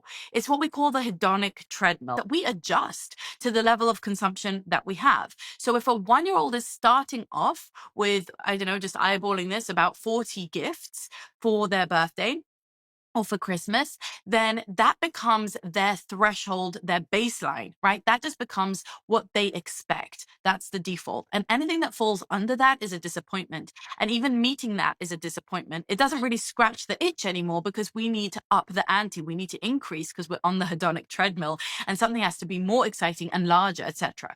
So it actually demands a certain level of discipline, of self-discipline and self-control from us as parents. We want to pamper our kids. We want to spoil them.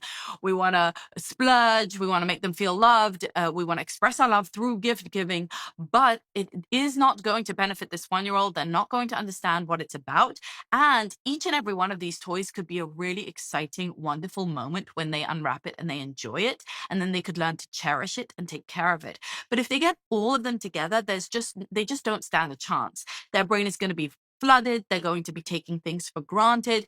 They're not going to be able to give the attention and the presence of mind and the gratitude for each and every gift because there's just simply too much.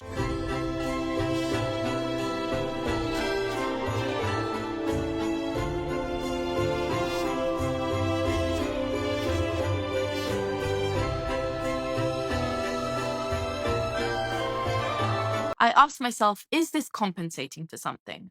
Why so much? Is it about performing for online? Is it because I know I'm going to video a haul and it needs to look, really full so that I can signal my wealth and status? Is it because I want my child to just be, completely flooded with all these gifts that I've given them that they just feel like, wow, I want for nothing. My parent has completely spoiled me. I'm so loved. Is it compensating for showing them love? Is this one of the many love languages that I have, or is it the main one? Am I showing my love through purchases, through buying things for my child?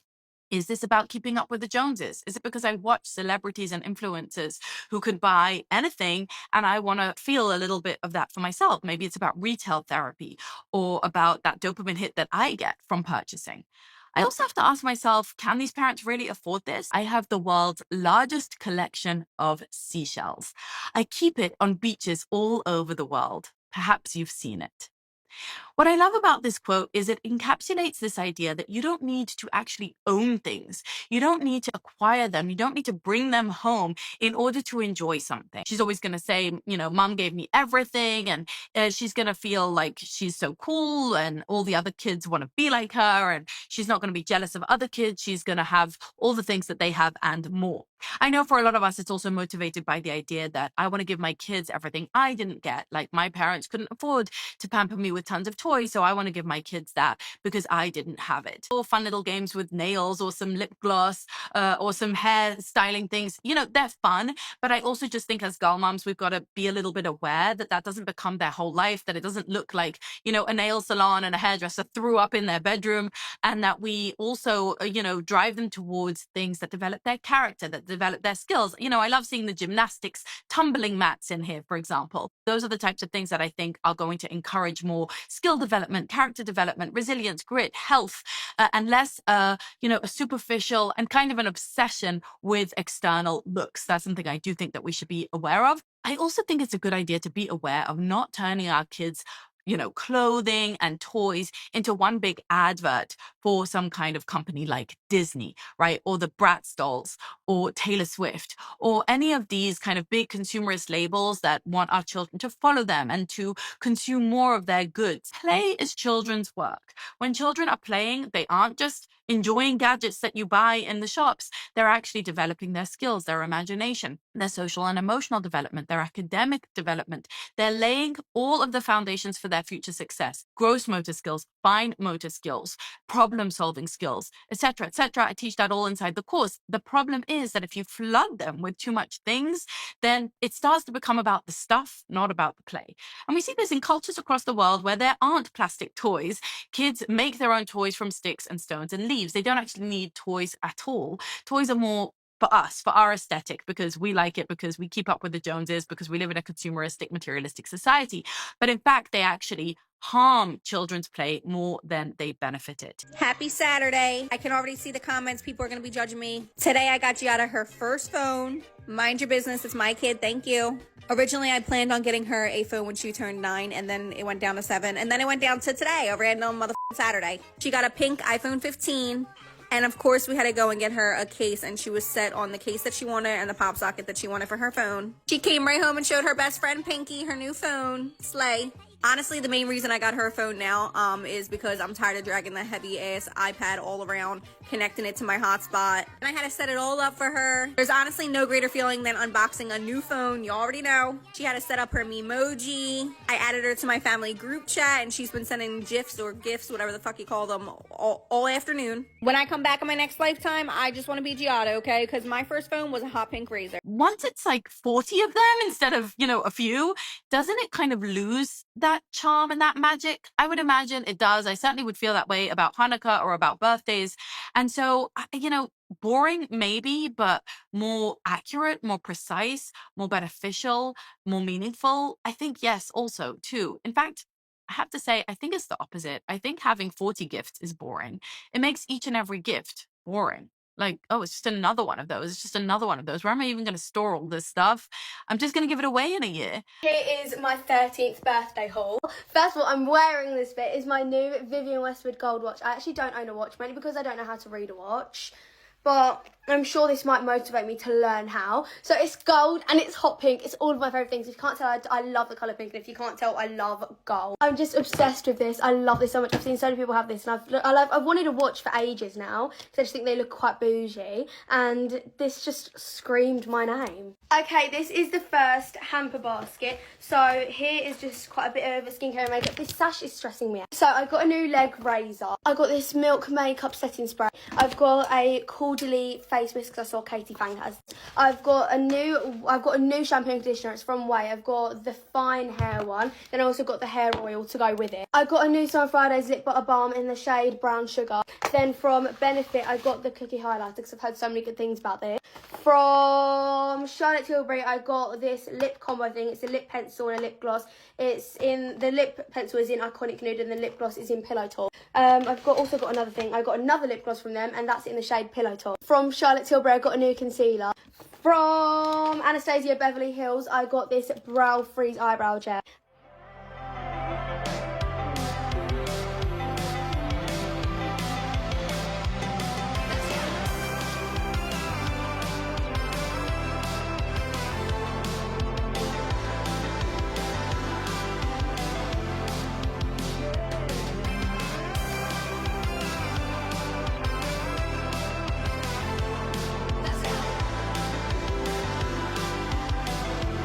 birthday haul of everything that I got from my family from this morning that I couldn't share because I had to go to school. First of all, I got crumble for breakfast, and it's crazy because Crumble Cookie literally came out with a birthday cookie the week of my birthday. I'm not gonna lie, it's actually really good. Second, my favorite thing is the banner. Like, look at how gorgeous this is. A homemade Love Shack Fancy birthday banner. My mom and Emily made this with the real Love Shack Fancy paper. First, I'm gonna start off with my mom's gifts. She gave me this birthday basket. It's so cute. I love it. I got this brush set and makeup blenders. Next, I got this Marie eyeshadow palette. She got me this headband set, and I'm already wearing one. Look how massive this is. I got this huge Ferrero chocolate. And lastly, she wrote me a birthday card. Like, look how cute. It even opens up. I already saw this, but she got me this Pandora heart ring, and it's so gorgeous. And a card that says happy birthday on it. And lastly, she got me this Kendra Scott necklace. They released on Black Friday at 2 in the morning, so that means she literally woke up just to card this. And then it has 2024 on the back. Pink nutcracker is also for my mom. Next is Emily's gift. She got me a birthday basket as well. She literally paid for all of this. I already took some of the candy and it was so yummy, but I got these strawberry gummies and I got Haiju. And I got a gua sha and a hydrogel lip mask. She got me this hair drying towel and apparently it's infused with pomegranate and keratin. Next, she got me this cute December necklace. It's so pretty. She got me this word search puzzle because she knows I love word searches. And lastly, she got me a card. Thank you so much, MJ. I know you're watching this later. Next is Aiden. He got me a lot more candy, but I ate it all. I got Junior Mints, this cute cup, and inside the cup he put new lip products. I got this lip pencil, this pink lipstick, and this lip oil. He also got me this oil from my favorite Korean skincare brand. He also got me a birthday card. This puppy is adorable. Thank you so much, Aiden. Now, this is for my dad. Oh, this is my favorite. It's a velvet bag. Of course, he got me a card. He got me tea drinks. Me and my dad have this crazy obsession with tea drinks. My dad got me flowers last night, and they're just so gorgeous. Next is the set. This is the beanie. Look how cute this is. It also comes with a sweater. Thank you so much, Dad. My aunt's little sister also got me this tiny gift and a bunch of candy, which I already ate. She also got me this cute card, and she got me an Ulta gift card. Thank you so much, Emily. Last but not least, this is a gift from my mom. It's the Victoria's Secret advent calendar. When I went to New Orleans, I almost walked out of the store with this, and my mom said absolutely not, but here it is. She stuck it out for me, but look how cute this is. So I'm gonna open number 1, 2, 3, and 4. Of course, this is number 1. Number 2, the Starstruck Victoria's Secret lip gloss. Number 3, the Bombshell bath bar. Number 4, Bombshell Midnight Mini Perfume. Alright, I'm gonna open the rest later. Next, I'm gonna show you the big gift. I'm gonna open this big gift right here. I already said it's a TV because it's really the only thing that I wanted, but like, look how big this is compared to my wall. Like, I don't think it's gonna fit. Okay, first I'm gonna give my dad because he got me this present and I want him to see my reaction. Oh, I do! No! I've literally been wanting your present. I thought you were. Now she's gonna open this one. Alright, this is so cute! Look at how cute this is! This is recorded the day after, but Bryson got me a really sweet card, and then he bought me a Kendra Scott necklace. I didn't have this one, but it's my favorite shade of pink, so I can actually say this is my favorite necklace. He also bought me this sweater at Lulu's, and he bought me this follow bracelet that tracks the sea turtle. And he got me a jelly cat. Bryson's parents also got me a really cute card and an Ulta gift card. Thank you so much, Miss Kim and Mr. Ray. Elena's gift did not come in on time, but she said it was a Kendra Scott necklace, and she bought me this bracelet, and it's really cute because now we're matching. We also got a bunch of pictures at the photo booth, and I love them. And last but not least, Aiden got me a gift. He got me this, and it says the Better Twin. He got me a really sweet card, and he gave me money. So Aiden, I got you for your next birthday. And that is all that I got for my birthday. Bye, guys. Less is more, high quality and smaller quantity, and that you should focus on experiences, on relationships, and really focusing on what kids should give more than what they get. Mind your business, it's my kid. And oh, I know I'm going to get a lot of negative comments, but I'm going to do it anyways. Isn't it at least important to recognize why you would get those comments? And hey, I recognize for my own work, sometimes I do things and I say things that are going to come across controversial. But I know in my heart that it's okay. But do I ask myself, is it actually good? Is it actually okay? And do I still correspond with those folks? I do, because it actually helps to reaffirm that maybe I am needing to improve myself and I do need to further refine myself and my message so that way it comes across more clear to them. So I don't look at it as a fault on their part for criticizing me. I actually look back at myself and say, what could I do better? But anyways, I think she makes a lot of really good points. Like, even this fixation with ownership is something important to address. I own this, I own that, I own this land. It's like, well, nature owns the land, right? And some Christians will say God owns them, so they don't even own themselves. In a sense, you can say the two are kind of the same in just different language. Okay, yeah, you say I don't own the earth underneath, but does that mean someone can just take the house and take the property, right? These are the questions that come up in those types of conversations, but I get the idea of minimalism. If it's forced minimalism, if it's forced lacking ownership, that's where we start to have a cult justifying itself perhaps because of another cult, right? You might have seen the surgence of communism and socialism and certain ideologies because of those darn capitalists in the 1900s. But then that led to a lot of catastrophe. And then people will say, well, it wasn't practiced correctly and we have to do it a certain way. Just be wary of the language, right? So minimalism can be important, but what if it's too minimal in certain regards, right? It's like, oh my gosh, really? We don't have an extra fork? Like, come on, at least just one extra fork, right? I mean, just as an example, but I get the point, and it could be a beautiful philosophy actually if it's balanced and not impoverished, right? There's, of course, practices in different traditions where you eat nothing, where you fast, and that could be really healing. But for some others, it can actually be starvation. Are we trying to force our ideas upon the market of ideas? And I want you to remember, what I always remind you of, is that you can be deceived into buying something. Many people think that they're buying something healthy so that way it benefits them. But it could be entirely the opposite, and something could change you in ways that you don't really recognize, so you have to be aware. But every time I say be aware, I mean to be aware of the very idea that likely when you think you're aware and when you think you're conscientious about your choices, you may not be, and you have to accept the fact that you might be wrong. There is a really important thing to understand. She mentions play, and play, Plato mentioned you can learn more about a person in an hour of play than a year of conversation. Play is something that also teaches us, and I want to say that something that is free is really free. And what I mean by that is that the most necessary and useful is actually the least expensive. Breath work is free. Inner work is free. Rainwater is free. Sunbathing is free. Meditation is free. Sun gazing is free. Laughing is free. Earthing is free. Fasting is free, hiking is free, love is free. What is most free is in fact freedom. And that's actually a quote directly from my book of opposites. And if it came upon our own nature to have these different emotions and feelings, they're likely there for a reason. We have to understand them. And so people might become hateful, say, of money and consumer activity, especially seeing all these extremes and examples. And I won't blame you, because those feelings could be justified, seeing the world around you and seeing how people are detached from nature or reality or healthiness to some sense. But it doesn't need to be cult-like, this hatred either. And I'm constantly warning you about this, because you don't need to go and cancel QVC and HSN or not buy anything at all. I want you to be a conscious consumer, which means, at the end of the day, not a consumer through consumerism. I just want you to have yourself. And one of the biggest influences that has been mentioned over and over again through the course of this documentary is the idea of social media and media as an influence upon the mind.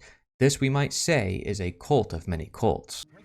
The White House, I believe this is the beginning of the end. I can tell it's really the beginning of the end. He's making sure the walls closing in on him. All the walls closing in on him. The walls closing in on him. Breaking news, a new bombshell. One astrologer says this means the beginning of the end for President Donald Trump. Trump will resign. Trump's going to resign. Is this a tipping point? I know we've said it over and over. You think this is a tipping point? And over and over. This is a tipping point. And over and over. Breaking news, President Trump off panel. This is the beginning of the end. The beginning of the end. Breaking news, a new bombshell. This is the beginning of the end. The beginning of the end. The walls are closing in. The walls closing in. The walls closing in. Breaking overnight bombshell. This is a very dramatic day, and I think it might be a tipping point. You think this is a tipping point? December 1st, 2017. You can mark it down. This is the day that everything changed. The beginning of the end. Beginning of the end. The beginning of the end. The beginning of the end. The bombshell. Trump, President will resign. Another hour, another bombshell. This is a tipping point. Trump's going down. This president could be impeached. Resignation. I don't think this president is going to serve out his term. Mr. Trump will not serve out his term. He will not serve out his term. No way. No how. Breaking news. Absolute bomb. Donald Trump is out. He's out. And it's over. The walls closing in. The walls closing in. This is going to be Achilles heel. Breaking news tonight. I expect Trump to start this week will be watershed. Trump is in trouble. Trump is a terrified old man. The walls closing in. The walls are increasingly closing in on him. Tonight, the walls closing in. Today changed everything. This is the beginning of the end. The bombshell. He's underwater. He feels the walls closing in. It's the beginning of the end. The end of the bombshell. Hi, I'm Fox San Antonio's Jessica Headley. And I'm Ryan Wolf. Our greatest responsibility is to serve our Treasure Valley communities, the El Paso, Las Cruces communities, Eastern Iowa communities, Mid-Michigan communities. We're extremely proud of the quality, balanced journalism that CBS 4 News produces. But plaguing our country. the sharing of biased and false news has become all too common on social media. More alarming, some media outlets publish these same fake stories without checking facts first. The sharing of biased and false news has become all too common on social media. More alarming, some media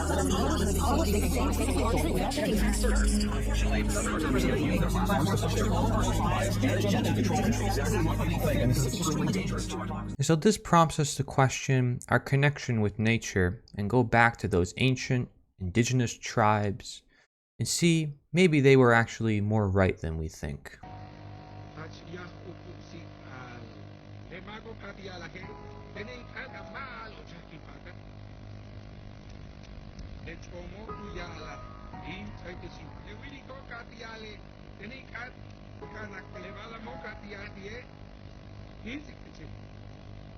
Yan amuknalta bege ishena.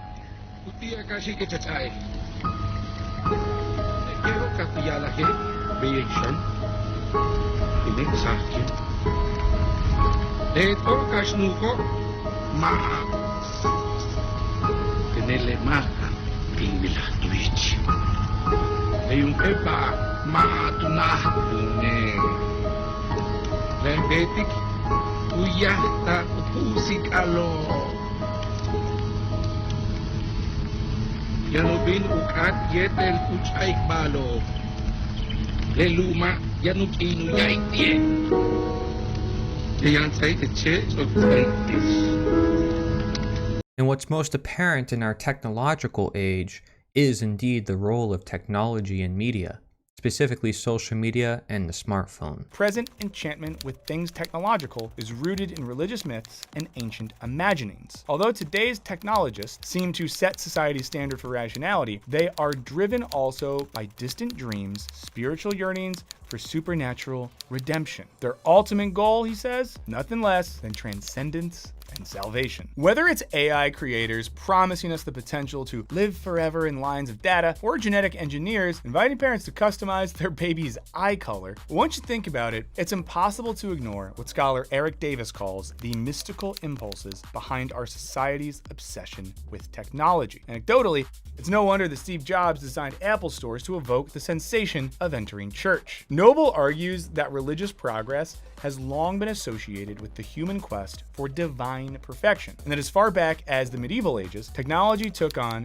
new significance, not only as evidence of grace, but as a means of preparation for and a sure sign of imminent salvation. For Davis, technologies of communication are particularly mystical because the ideas and experiences of the sacred have always informed human communication. You can think of stone tablets or medieval manuscripts as early examples. Davis argues that with every new device for communication, we partially reconstruct the self and its world, a civilization of the mind. And those who created that landscape, Noble notes, dreamt of offering us no less than God-like omnipresence and disembodied perfection. As one 1970s virtual reality researcher put it, we will all become angels, and for eternity, cyberspace will feel like paradise. Timothy Leary called the PC the LSD of the 1990s. Spirituality on the internet looks very different. Its distinct lack of hierarchy, fragmentation, hyper-personalization, and bonkers diversity of thought makes it a place for what religious scholar Tara Burton calls religions of anti-institutional, intuitional, self-divinization.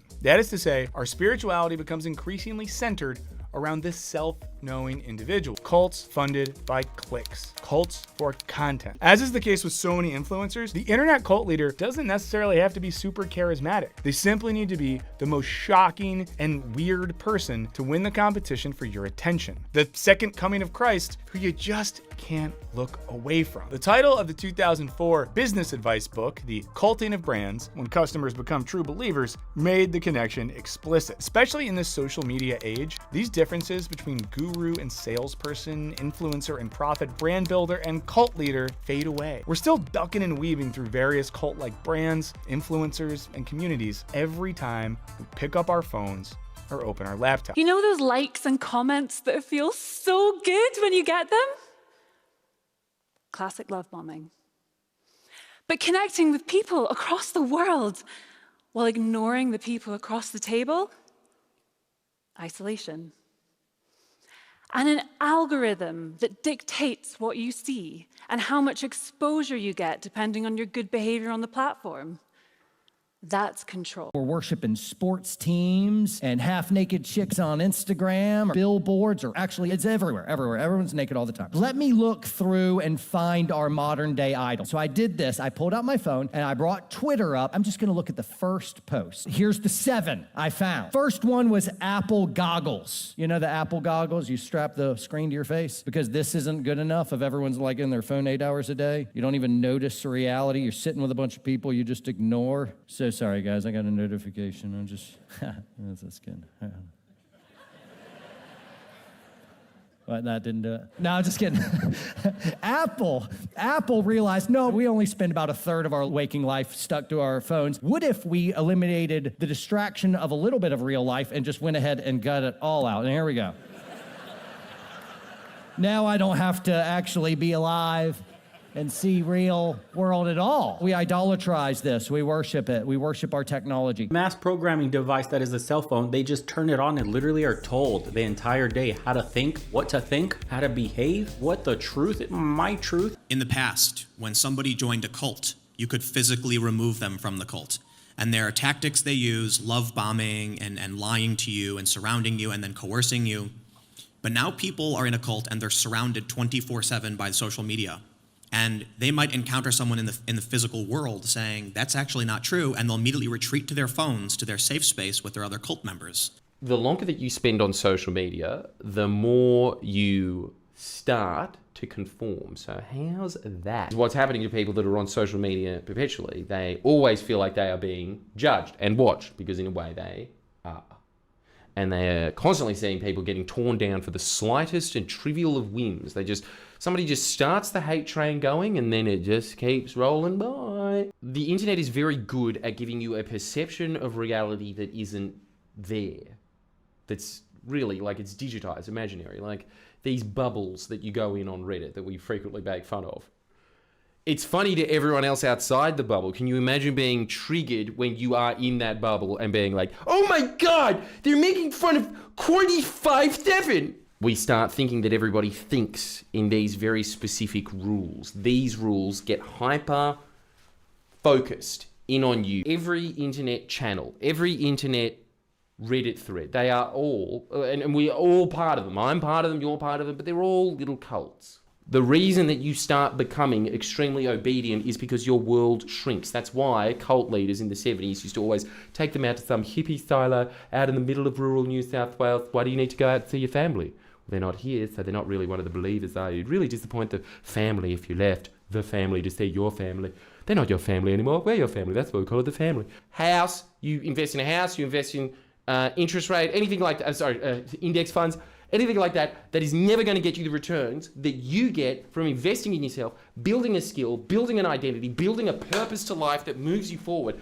That is what's going to make you rich. You are going to do it. You are your own labor machine. You understand that? And I'm going to get the most out of you. That's what's happening. You're getting sucked into a cult that takes all your money. But yeah, social media does that. Social media is designed to demotivate you. It wants you to stay on there as long as possible. That's the whole game, to keep you there.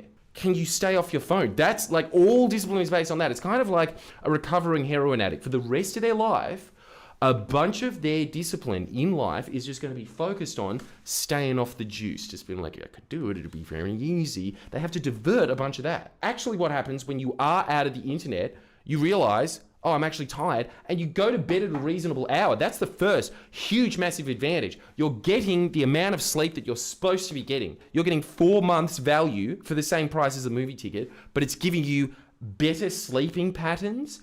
It's actively blocking you from checking it first thing in the morning, which is the absolute worst thing that you can do in the modern age. So that you're 10 IQ points more intelligent for the rest of the day. 2 massive benefits already. Your time is your most valuable resource.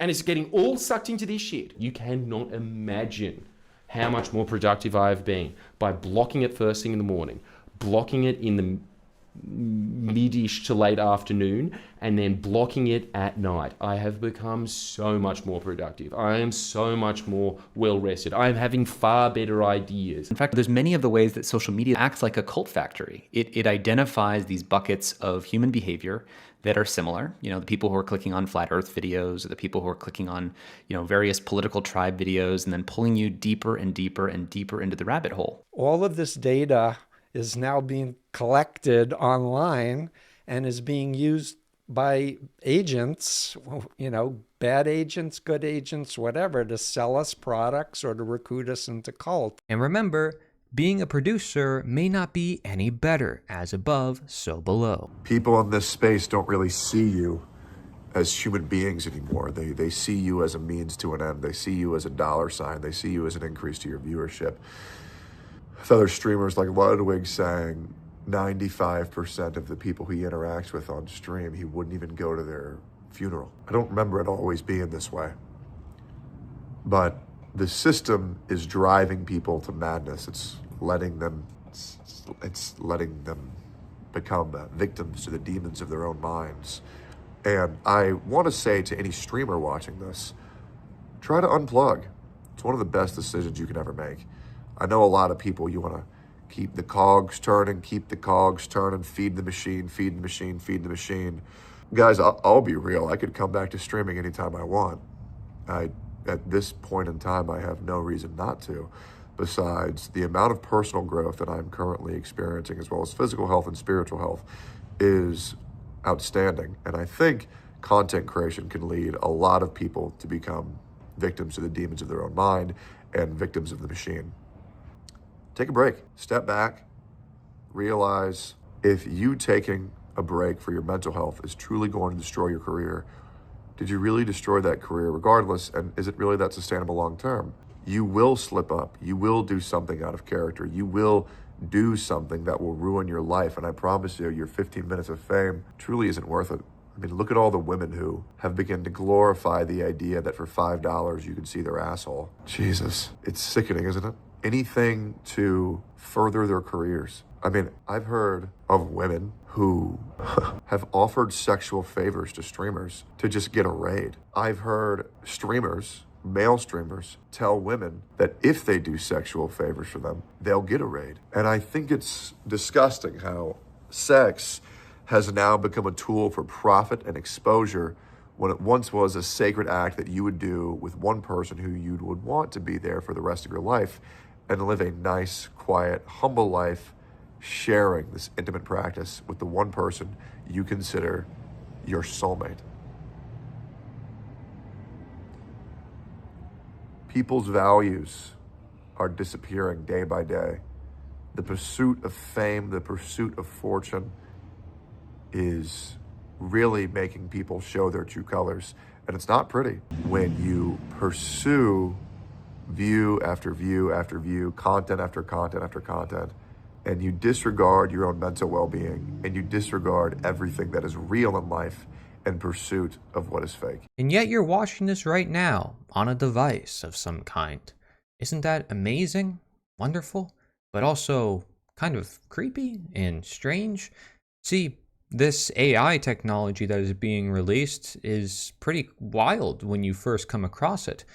Here's a video from a couple years ago talking about AI technology. They are using AI to create people out of thin air, and it's become quite disturbing to some people. You could basically draw a crude doodle of a face, and after which this AI or artificial intelligence would turn it into a photorealistic looking human face. It's able to synthesize a human's voice using only 1 minute of audio, diminished reality.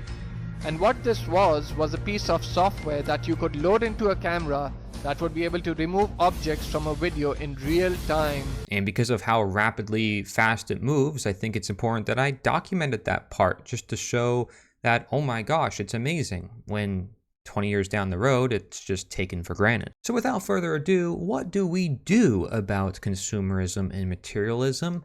How do we get out of it? We do not need another cult to worship. What we need is for workers not to lose their lives making products. What we need is for our clothing waste not to become Ghana's problem. Shout outs to the homeland. We don't need a new cult. We need a new system. We need solidarity. Obviously, you're not going to just wake up one day and feel healed. You have to work up the courage to walk away, and then you have to walk away and give it distance. You have to build new communities. You also have to start asking questions that you were once afraid to ask. You have to stop wanting approval, and you have to speak out against it to help the next generation of people who are still deep in it. You can like a brand, obviously. There are brands that I like. Obviously, there are. Everyone has brands that they like, that they prefer. If you're living for that high, you might be in a cult. You're not consuming a brand, you're being consumed by that brand. I'm confident knowing I don't need to buy a new outfit to make me feel whole. I'm confident reading fabulous books like this, Manufacturing Consent, okay,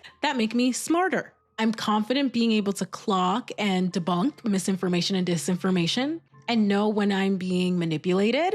I'm confident knowing that I'm a woman not to be manipulated by any brand or anyone or any influencer, someone who can see through all of that BS. And so I leave you with this. When brands become cults, we deflect, we deprogram, we excommunicate ourselves. I would like to own things that gives me power, not that removes power away from me. So I think owning things just for the sake of it is kind of stupid, but I get it that people do it. It can be for different reasons, insecurities or just not having. One thing that I did when I came out of poverty was to train myself to be like, I've had money for a long time already, right? So I think I defeated this whole consumerism. So instead of buying a new handbag or power tool the next time you've had a blow to your self-esteem, consider a different coping strategy, like spending time with friends or taking a walk outside. A couple of ways to diminish the onslaught of consumer messages are to use ad block to hide ads on the internet, or to hit mute when commercials play on TV. We also need to get active and start to remove advertising from public spaces and from our children's schools. The research shows that intrinsic values not only promote personal, social, and ecological well-being, but can also act to immunize people against materialism. It's that seesaw again. As intrinsic values go up, materialistic values tend to go down. So part of the trick is to build a life that expresses your intrinsic values. That might involve spending more time with people you care about, finding meaningful work, even if it pays less, and taking part in volunteer opportunities for causes you care about. But by making changes in our personal lives, and by working for broader societal changes, we can break the hold of materialism and be freer to live our intrinsic values. I don't think that anybody can grow unless he really is accepted exactly as he is. Because if somebody's always saying to a child, you're going to grow up and you're going to be fine. So much of that in this country anyway, you know, that a child is appreciated for what he will be, not for what he is. He will be a great consumer someday.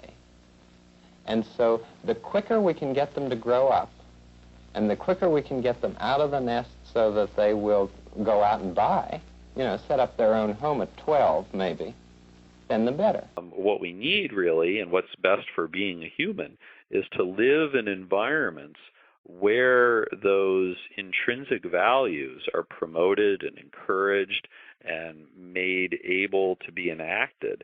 And then what you can start to have is people focusing on those intrinsic values, and sort of almost by necessity, with the way that the mind is structured, you'll start to see less and less focus on those materialistic values. Being mindful means questioning whether an item we buy aligns with our values, needs, and long-term goals. By practicing mindful consumption, we can break free from the grasp of consumerism and focus on what genuinely brings us joy and fulfillment. But that's not all. Empower yourself with financial literacy. Understanding personal finance helps us make more informed decisions, set realistic goals, and prioritize spending based on what truly matters to us. People are survivors. We've made it this far by being able to recognize a need to adapt under changing conditions.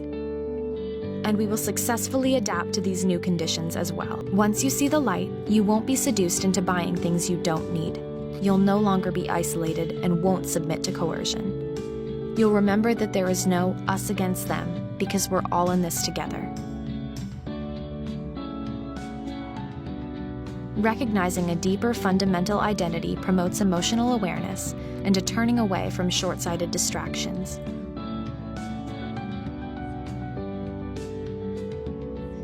We can all embrace these new challenges and improve the experience of those around us.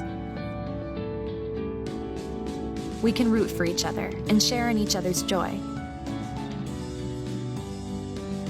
Understanding that the mind is the source of all things means that the future is ours to create. And together, we will succeed. Just how beautiful is it to see that final footage where people are coming together and there's no smartphones, there's no cameras being shoved in people's faces, there's no one person taking the stage, everyone's taking the stage. Sounds utopian, sounds hippie-like, but it's real. That was footage. It wasn't AI generated. See, I've been building community in person in my area as much as I can, and I will continue to do so because I believe people need to reconnect with nature and themselves, and that's being lost, and that's evident from just looking around me. See, scarcity is just as much as a tool for control as much as abundance. Look at the Tytler cycle in history.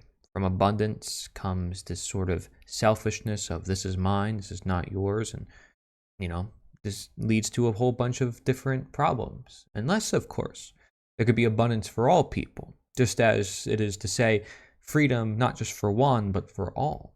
Because you have to ask yourself, not just are we living in scarcity or abundance, but what is natural?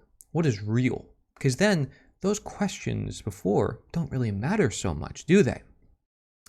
Ask yourself and ask others, how many people would you want to live in a world that looks like the Garden of Eden in Atlantis. Versus, how many people or would you want to live in a world that looks like cyberpunk in Star Trek? Find me a place where people gather, where people give their attention to one another, where there is nobody on their phones. Don't get me wrong. What we have created in this world is amazing, and I think we should acknowledge that. We should acknowledge when we go to the city and we see those gigantic towers, it's like, oh my gosh, whoa. But as someone who grew up in the country, I look at that and I'm like, that's kind of overwhelming. I see all these people, I'm like, oh my gosh, and get all these allergies, all these issues. Take someone from the city, bring them to the country. Notice how they feel. Give them some time. See how they sleep. See how they think. Where do they go for vacation? I think the answer is evident of my channel name, Nature is the Answer. Maybe I'm a little bit biased, but maybe just everything just happens to go in that one direction. I don't know. You tell me. So let me ask you, what are your principles? What are your values? You know mine, I just said it. Do you have any principles?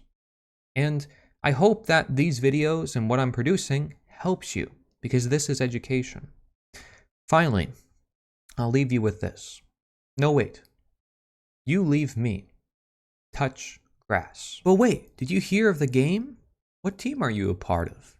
You gotta ask yourself these questions because, it's science, religion, all that stuff. People fight about all that, but there's something that brings us together, that helps us have fun in life, and I think we gotta pay attention to that, don't we? Do we?